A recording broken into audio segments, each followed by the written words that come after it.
On May 5, 1945, Adolf Hitler had been dead for 5 days. The 1,000-year Reich was collapsing. German soldiers surrendered by the tens of thousands across Europe. The war would officially end in just 48 hours. But in the Austrian Alps, a group of fanatical SS troops had one final mission. They were marching toward an ancient castle to execute some of the most important prisoners in Nazi custody.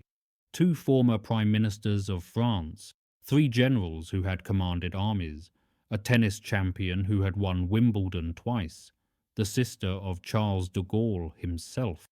These prisoners knew too much, they had witnessed too much, and the SS intended to ensure they would never speak again. 5 miles away, an American tank commander named John Lee received word of the prisoners and their predicament. He was a first lieutenant from Norwich, New York, just 27 years old. He had never met a French prime minister. He had no orders to rescue anyone. His superiors had not authorized the mission he was about to undertake. But he made a decision that would produce one of the most extraordinary battles of the Second World War. What happened next defied everything we think we know about that conflict. American soldiers and German Wehrmacht troops would fight side by side against the SS. A decorated SS officer would take up arms against his own comrades.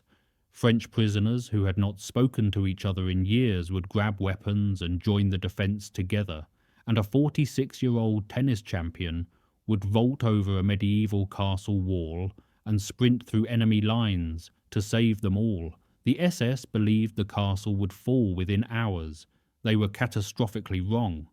The story begins not with the battle itself, but with the castle and the extraordinary collection of prisoners held within its ancient walls. Castle Itter sits atop a rocky outcrop in the Austrian Tyrol, roughly 5 kilometers south of the town of Gangl and approximately 145 kilometers from Dachau. The fortress has guarded the entrance to the Brixental Valley since the 13th century, first documented in 1241 when the Counts of Ortenburg served as bailiffs for the bishopric of Regensburg. The medieval builders chose the location for its natural defences, a steep hill rising 666 meters above sea level with commanding views of the surrounding countryside and approaches that could be easily defended by a small garrison. Over the centuries, the castle endured devastation and reconstruction. It was largely destroyed during the German Peasants' War of 1526, rebuilt in 1532, and later housed an ecclesiastical court in the late 16th century. By the 19th century it had fallen into disrepair until entrepreneur Paul Spies erected the current structure on medieval foundations in 1878. The renowned pianist Sophie Mentor purchased the property in 1884 and transformed it into a cultural salon, hosting luminaries including Arthur Rubinstein and Pyotr Ilyich Tchaikovsky, who orchestrated Sophie Mentor's Ungarische Zigeunerweisen there during a visit in September 1892. The Nazis saw entirely different possibilities in those ancient walls. After Austria's annexation in 1938, the German Reich began eyeing the property. The castle's isolation, its natural fortifications, and its comfortable accommodations made it ideal for a very specific purpose. On February 7, 1943, SS Lieutenant General Oswald Pohl seized Castle Itter under direct orders from Heinrich Himmler himself. Within months it was transformed into a special prison, officially designated as an evacuation camp and administratively classified as one of approximately 120 subcamps of Dachau concentration camp. But this was no ordinary prison. The castle was reserved for what the Nazis called honor prisoners, or Ehrenhaftlinge. These were not Jews or political dissidents destined for the gas chambers and crematoriums that had murdered millions across Nazi-occupied Europe. They were high-value captives, men and women the Reich believed might prove useful as bargaining chips when the war turned against them. The Nazis selected Castle Itter specifically for this purpose because of its remote alpine location, its natural fortifications, and its comfortable accommodations that could house prisoners without the degradation of concentration camp conditions. The French prisoners held at Castle Itter represented the cream of their nation's political and military leadership. Their presence in a single location was itself a testament to how thoroughly France had been conquered, humiliated, and stripped of its sovereignty. Paul Reynaud had served as Prime Minister of France from March 21 to June 16, 1940. A small man of tremendous energy, Reynaud had opposed the Munich Agreement when Daladier signed it in September 1938. He championed the military theories of an obscure colonel named Charles de Gaulle, who argued that France needed mobile armoured forces rather than fixed fortifications like the Maginot Line. When Germany invaded France in May 1940, Reynaud's warnings proved prophetic. The Maginot Line was simply bypassed. The French army collapsed in weeks. Reynaud refused to sign an armistice with Germany. He resigned as Prime Minister rather than capitulate, handing power to Marshal Philippe Patton, who would establish the collaborationist Vichy regime. For his defiance, the Nazis arrested Reynaud and eventually transferred him to German custody. His secretary and mistress, Christiane Mabire, volunteered to share his captivity rather than abandon him. She brought a typewriter and helped him write his memoirs while they waited together for liberation or execution. Edouard Daladier had preceded Reynaud as Prime Minister, serving from April 1938 to March 1940. He was the man who had travelled to Munich in September 1938 to meet with Hitler, Mussolini, and Chamberlain. He was the man who signed the agreement on September 30, 1938, that dismembered Czechoslovakia and became synonymous with appeasement and weakness. Daladier knew what he was signing. He privately called it shameful, even as he put his name to the document. When Daladier returned to Paris after Munich, cheering crowds greeted him at Le Bourget airfield. The French people believed he had preserved peace. Daladier turned to his aide Alexis Leger and muttered in French, "Ah, the fools! If only they knew what they were cheering." He understood that Munich had not prevented war but merely postponed it, giving Hitler time to grow stronger while the democracies deluded themselves. The Germans arrested Daladier in 1940 and eventually transferred him to Castle Itter, where the Nazis took perverse pleasure in housing him alongside his political rival, Reynaud. The two men refused to speak to each other. They sat at separate tables during meals, communicating only through intermediaries when absolutely necessary. Even facing death, even as the SS closed in, they could not overcome their mutual contempt. General Maxime Weygand had replaced Maurice Gamelin as Commander-in-Chief of French forces on May 20, 1940, when the battle was already lost. Gamelin had been dismissed the evening before, on May 19. By then, German forces had already broken through at Sedan, encircled the Allied forces at Dunkirk, and were racing toward Paris. Weygand faced an impossible situation. The army he inherited was already shattered. The government was paralyzed. The people were fleeing south in panic. Weygand declared Paris an open city to spare it from bombardment and advocated capitulation to prevent further bloodshed. He initially served in the Vichy government before the Germans arrested him in November 1942, suspecting him of divided loyalties. His wife Marie-Renée accompanied him to Castle Itter, sharing his imprisonment in the Alpine fortress. General Maurice Gamelin had commanded Allied forces in the west when war broke out in September 1939. His defensive strategy, built around the Maginot Line, and assumptions about German intentions proved catastrophic when German forces attacked through the Ardennes forest in May 1940. Gamelin had dismissed reports of the German breakthrough for crucial days, unable to believe his defences had been so thoroughly outmanoeuvred. He was dismissed around 9 in the evening on May 19, 1940, just 9 days after the German offensive began. At his subsequent trial, Gamelin maintained a dignified silence, refusing to defend himself or blame others for the disaster. At Castle Itter, he allied with Reynaud against Daladier, adding another layer of political tension to an already volatile situation. The castle held not just prisoners but the unresolved resentments of France's collapse. Jean Borotra was perhaps the most unlikely prisoner of all. Known as the Bounding Basque for his energetic acrobatic playing style and his Basque heritage, Borotra had been one of France's legendary four musketeers of tennis, alongside René Lacoste, Henri Cochet and Jacques Bougnon. Together they dominated international tennis in the 1920s and early 1930s, bringing France 6 consecutive Davis Cup titles. Borotra became the first non-English speaking world champion when he won Wimbledon in 1924. He won again in 1926, claimed the French championships in 1924 and 1931, and the Australian championships in 1928.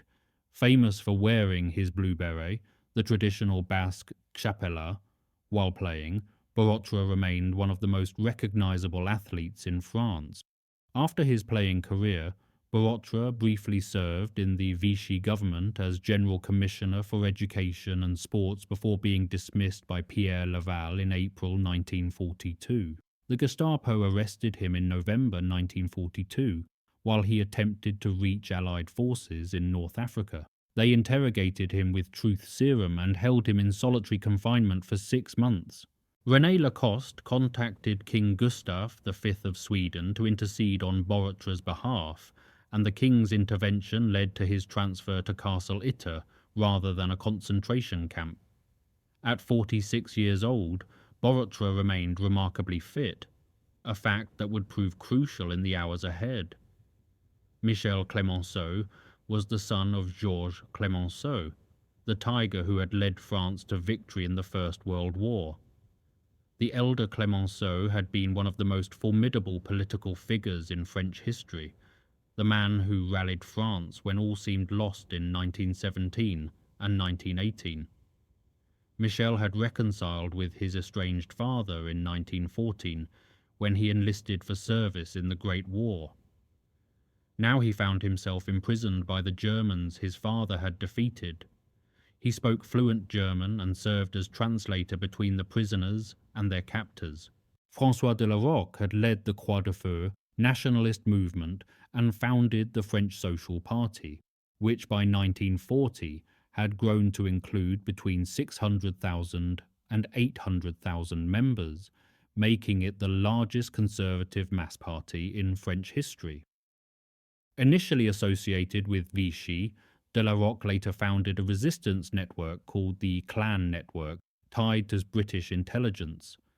The Gestapo arrested him in March 1943. Léon Jouhaux was France's most prominent trade union leader, Secretary General of the General Confederation of Labour since July 12, 1909. He had spent decades fighting for workers' rights and international peace. His imprisonment would later be recognized by the Nobel Committee, which awarded him the Peace Prize in 1951, making him the first Labour leader to receive that honour. Marie-Agnès Caillaux was Charles de Gaulle's older sister. Born on May 27, 1889, she was approximately 18 months older than her famous brother, who was born in November 1890. She had joined the resistance after Charles de Gaulle's famous appeal of June 18, 1940, in which he called on French people to continue the fight against Nazi occupation. The Gestapo arrested her and her husband Alfred in 1943, recognizing the propaganda value of holding the general's sister hostage. Heinrich Himmler proposed exchanging her to Charles de Gaulle for captured German officers, but the general ignored the offer entirely. He refused to negotiate with Nazis even for his own sister, understanding that any negotiation would be used for propaganda purposes. These prisoners lived in relative comfort compared to the horrors of the concentration camps. They had rooms rather than bunks, food rather than starvation rations, limited freedom of movement within the castle grounds, but they were prisoners nonetheless, guarded by SS troops and uncertain whether each day would be their last. The castle's commandant, SS Captain Sebastian Wimmer, was a career concentration camp officer who had previously served at Majdanek, one of the most brutal extermination camps in the Nazi system. He was known for violent drunken outbursts and unpredictable cruelty. The guards were older men from the SS Death's Head units, transfers who were content to spend the war's final months far from the Eastern Front, but were thoroughly capable of murder if ordered. By late April 1945, the prisoners could hear Allied artillery in the distance. American forces were advancing through Austria. The Third Reich was disintegrating. Berlin had fallen to the Soviets. Hitler was dead in his bunker, and the prisoners faced a terrible question that haunted their waking hours and invaded their dreams. Would the SS guards simply flee when the Americans arrived? Or would they follow standing orders to execute high-value prisoners rather than allow them to fall into Allied hands? The answer came on May 2 when Eduard Weiter arrived at Castle Itter. Weiter was the last commandant of Dachau concentration camp, fleeing ahead of American forces who had liberated that camp just 3 days earlier. He arrived at Castle Itter in a state of complete psychological collapse, a man whose world had ended, whose crimes were about to be exposed, whose future held only the hangman's noose or a bullet. That night, Weiter shot himself in the heart. When he somehow survived the wound, he shot himself in the brain. The local priest refused to bury him in the consecrated cemetery. His body was placed in an unmarked grave outside the castle walls. Weiter's suicide sent a clear message to the prisoners. The SS leadership was desperate, the war was lost, and desperate men facing justice for unspeakable crimes do desperate things. On May 3, a Yugoslav prisoner named Zvonimir Kukovic slipped out of the castle on the pretext of running an errand for Commandant Wimmer.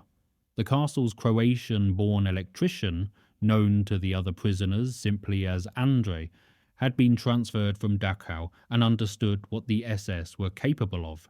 He travelled 64 kilometres toward Innsbruck, carefully avoiding German-occupied Vorgl, and made contact with the American 409th Infantry Regiment of the 103rd Infantry Division.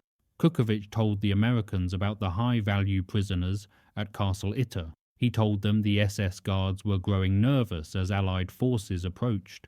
He described the layout of the castle, its defences and its vulnerabilities. He begged them to hurry.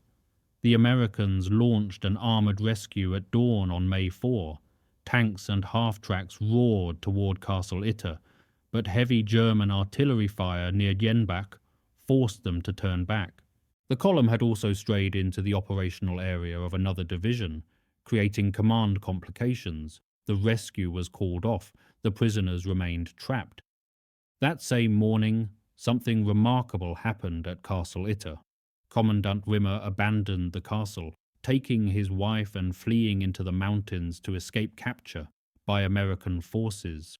The SS guards followed his lead, melting away into the chaos of the collapsing Reich, each man trying to save himself as the system they had served disintegrated around them. By daybreak on May 4, the prisoners had the castle to themselves for the first time in years. They immediately armed themselves from the castle's weapons room. Generals Weygand and Gamelin urged everyone to take up weapons, regardless of their background or experience. Former prime ministers checked the actions of rifles. A tennis champion loaded ammunition magazines. A trade union leader took up a position near a window. These were not soldiers. They were politicians and athletes and intellectuals and union leaders. But they understood that armed men were coming to kill them and they intended to fight.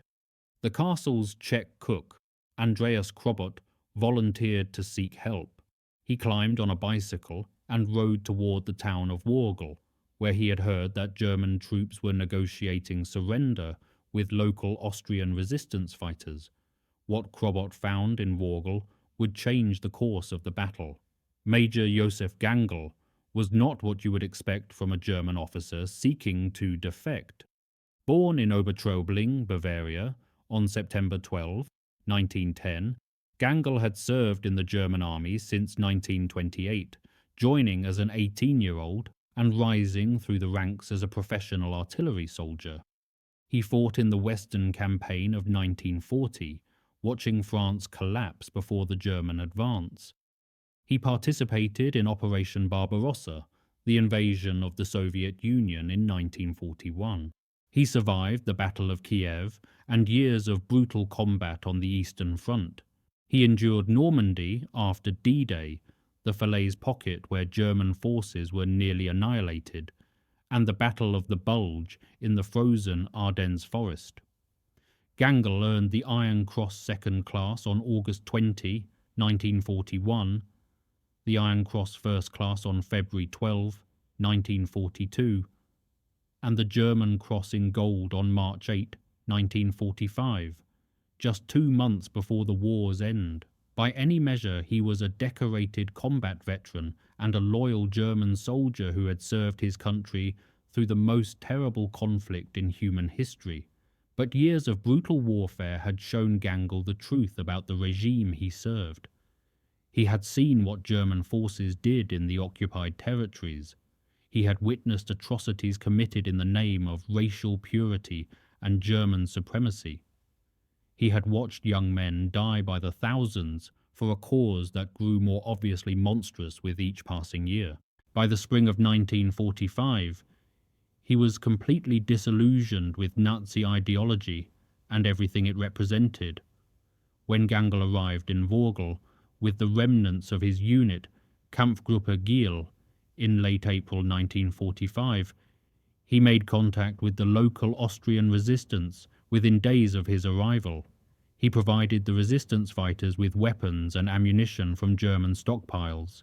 He shared information about German troop movements and defensive positions. He agreed to prevent the execution of suicidal defense orders that would have resulted in senseless deaths on both sides. Most importantly, he stayed in Worgl specifically to protect civilians from SS reprisals. Heinrich Himmler had issued orders that any Austrian town displaying white surrender flags should have its male population executed as traitors. Gangl intended to ensure that order was never carried out in Worgl. He was a German officer who had decided that some orders must not be obeyed. When Krobot arrived with news of the French prisoners at Castle Itter, Gangl understood immediately what had to be done, but he also understood that his handful of Wehrmacht soldiers could not hold the castle against a determined SS assault. The SS would come with heavy weapons, with fanatics who had nothing left to lose, with men who would rather kill than face justice for their crimes. Gangl and his men needed American help. Gangl drove toward the American lines under a white flag. Near Kufstein, he encountered elements of the 12th Armored Division, the Hellcats.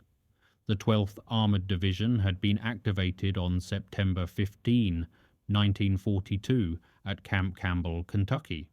They called themselves the Hellcats, and they had earned that name through months of brutal combat across France, Germany, and Austria.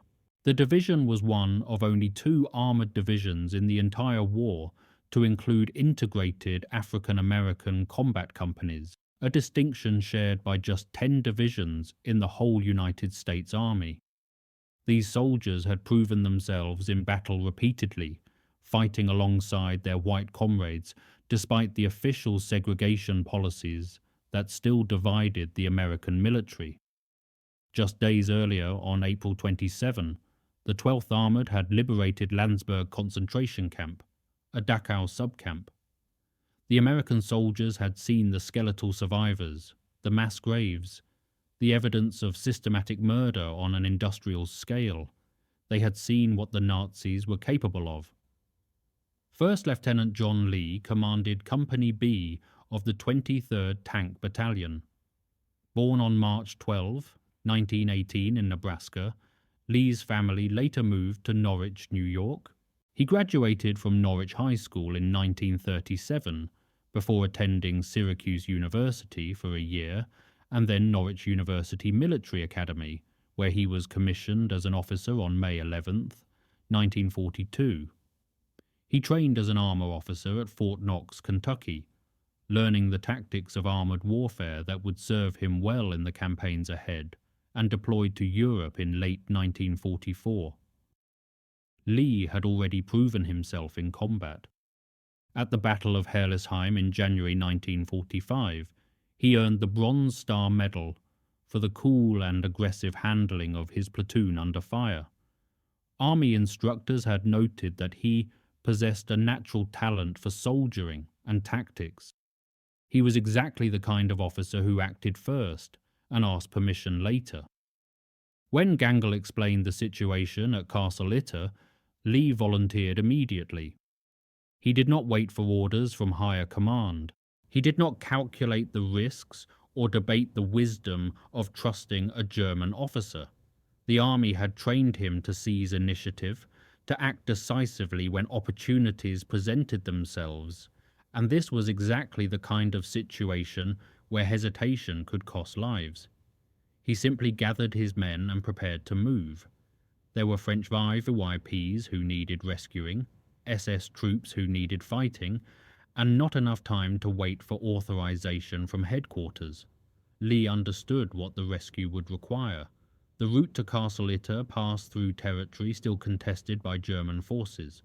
They would be operating without air support, without artillery backup, and without reliable communications to headquarters. If they ran into a large German force, they would be on their own. If the castle fell before they arrived, everyone inside would likely be dead. But Lee had seen what the Nazis did to their prisoners. He had walked through Landsberg concentration camp just days earlier. He was not going to let more innocents die if he could prevent it. What followed was one of the strangest military expeditions of the entire war. Lee assembled a small task force with whatever resources he could gather. He had 4 Sherman tanks from his own unit and requisitioned additional tanks from the 142nd Infantry Regiment of the 36th Infantry Division. Gangl brought roughly 10 Wehrmacht soldiers who had chosen to follow him into what might be their final battle. The Austrian resistance sent a guide named Rupert Hagleitner, who knew the roads and terrain. The force that set out for Castle Itter included Americans, Germans, and Austrians, former enemies now united by a common purpose. They departed Kufstein in the late afternoon of May 4. Almost immediately, they encountered problems. A bridge along the route proved too weak to support the weight of the heavy Sherman tanks. Lee was forced to leave most of his armour behind, keeping only the vehicles that could cross. One tank, an M4 Sherman nicknamed Bosch Buster and commanded by Sergeant William Elliott, was left to guard the weakened bridge. Another tank, an M4A3E8 Sherman nicknamed Besotten Jenny, managed to cross and would continue to the castle. Lee's tank had been named by an African-American soldier after a cheating girlfriend back home. The force that continued toward Castle Itter was pitifully small. 14 American soldiers, roughly 10 to 12 German Wehrmacht soldiers, and a single tank. Against them, elements of the 17th SS Panzer Grenadier Division, Gotz von Berlichingen, were converging on the castle. The SS force numbered between 100 and 150 men, equipped with at least one 88mm anti-tank gun capable of destroying any Allied tank, a 20mm flak gun, multiple machine guns, rifles, and Panzerfaust anti-tank rockets. The odds were terrible, but Lee pushed forward anyway.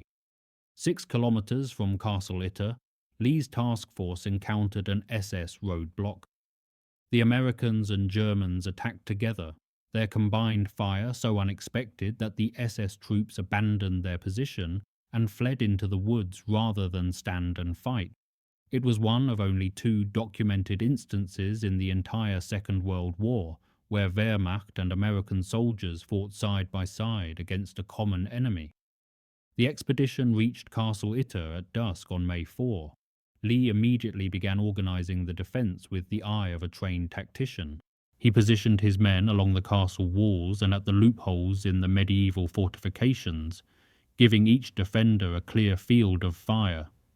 He placed Besot and Jenny at the main gate, where its cannon could command the approach road and cut down any assault trying to breach the entrance. Gangl telephoned the Austrian resistance in Vorgl, requesting reinforcements. The news was discouraging. Only 3 men could be spared, 2 Wehrmacht soldiers and a teenage Austrian resistance member named Hans Waltel.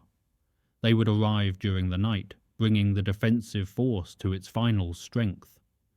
At the castle, Lee discovered an unexpected ally. Kurt Siegfried Schrader was an SS captain, a decorated officer who had served in Himmler's personal bodyguard battalion and later fought with distinction in Normandy before being severely wounded. He had been convalescing in the village of Itter, his wife's hometown, when the castle guards fled. The French prisoners, who had befriended Schrader during his convalescence, specifically sought him out and asked him to take charge of their defense until help arrived. Schrader agreed. He brought his wife and 2 young children into the castle for protection and took up arms alongside the Americans, the Wehrmacht defectors, and the French prisoners. It was the only known instance in the entire war of an active Waffen-SS member fighting on the Allied side. The defenders settled in for a long night.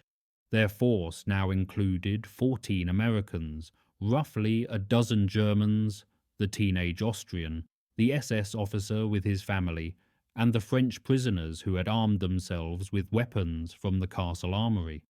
Guarding them all was a single Sherman tank and the medieval walls that had protected this hilltop for 700 years. At 11 that night, the SS began probing the defences with sporadic rifle fire.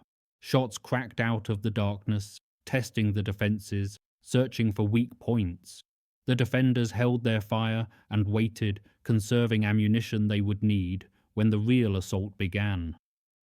Dawn came slowly on May 5, 1945. The sky lightened over the Austrian Alps, revealing snow-capped peaks and pine forests still holding the morning mist.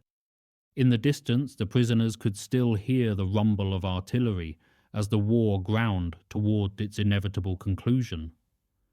Somewhere to the north, the German surrender was being negotiated.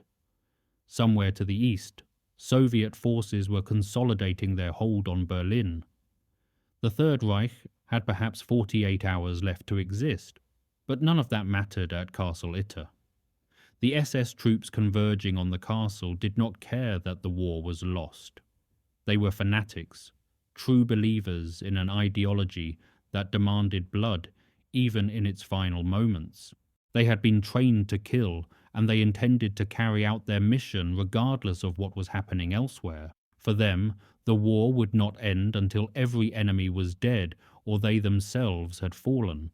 The main SS assault opened with a barrage of artillery and machine gun fire from multiple directions simultaneously. 88mm shells slammed into the castle walls, sending stone fragments flying like shrapnel through the morning air.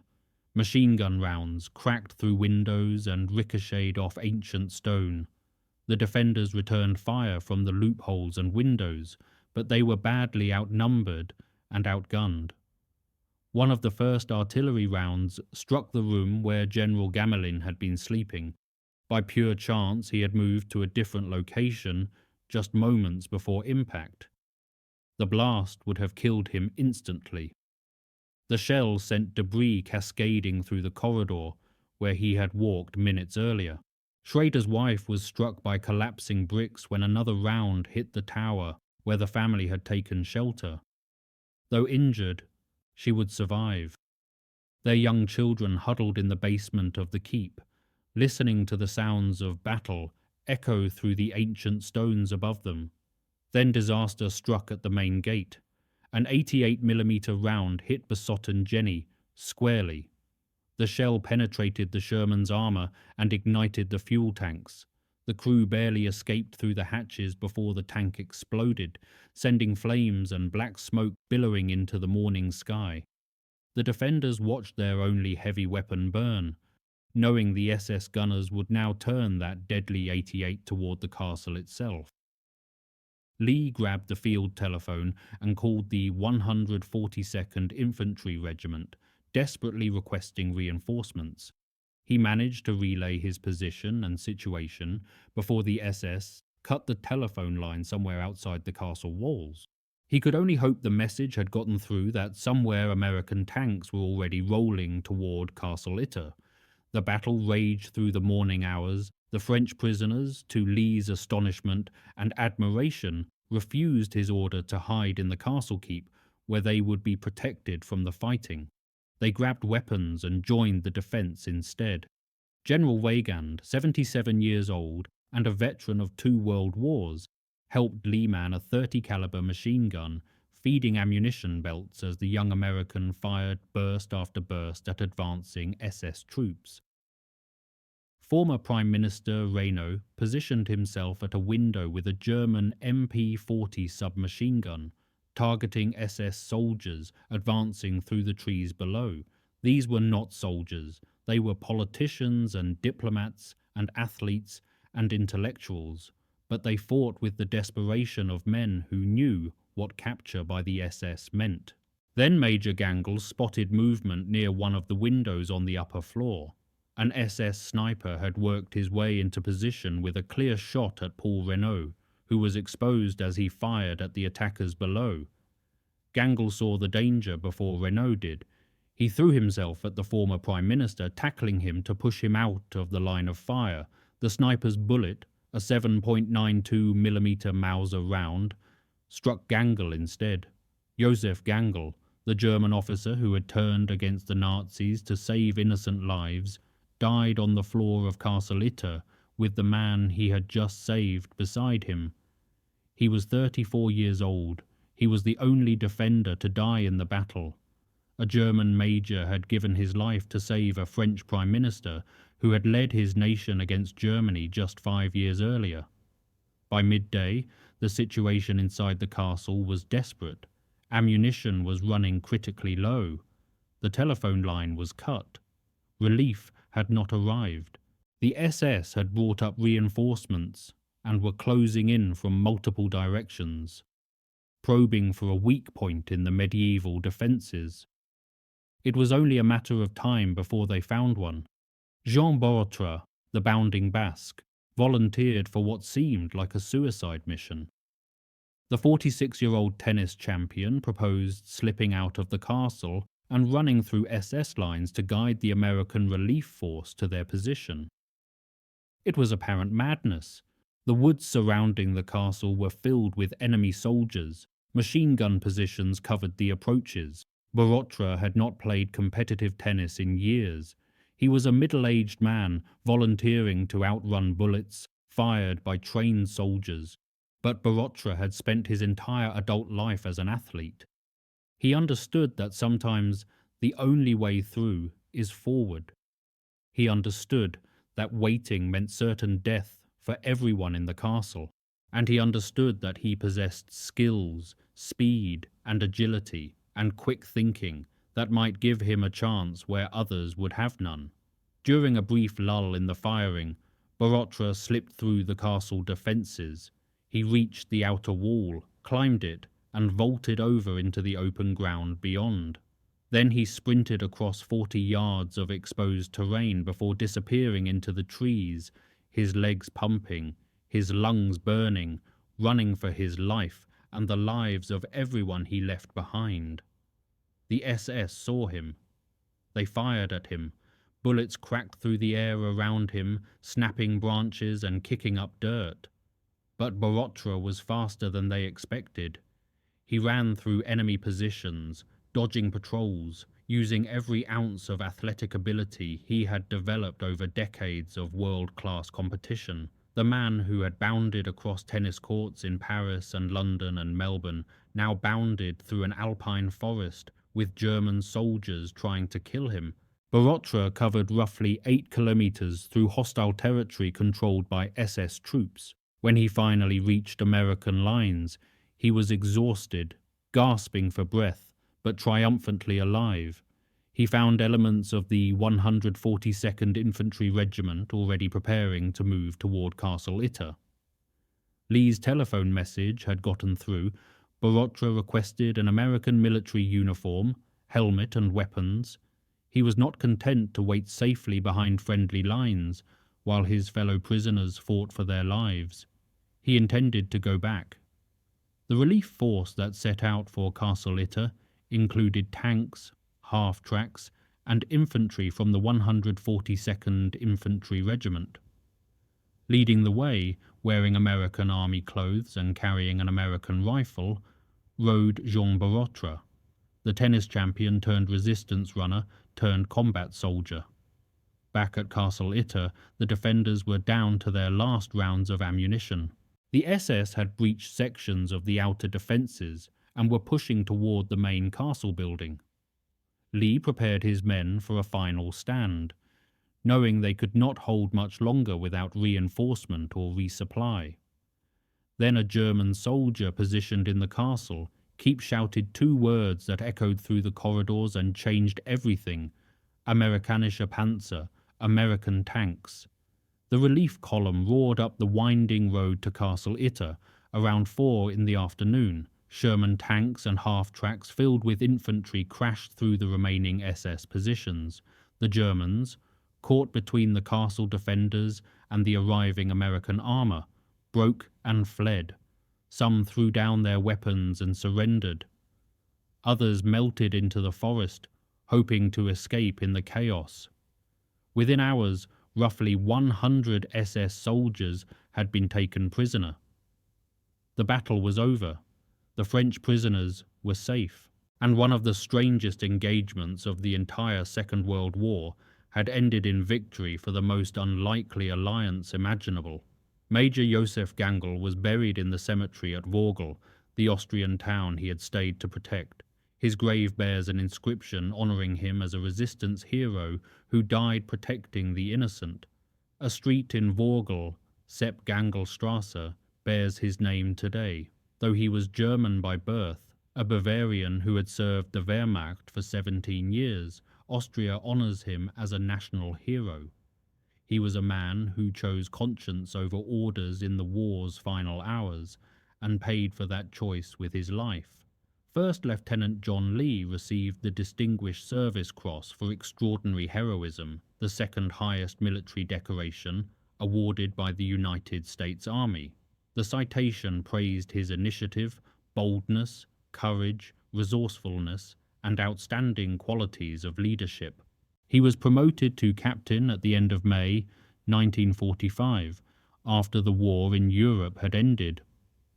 After the war, Lee returned to Norwich, New York, where he played semi-professional football with the New Jersey Giants and later operated a local establishment.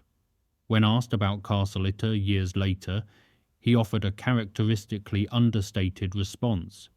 He simply said, "It was just the damnedest thing."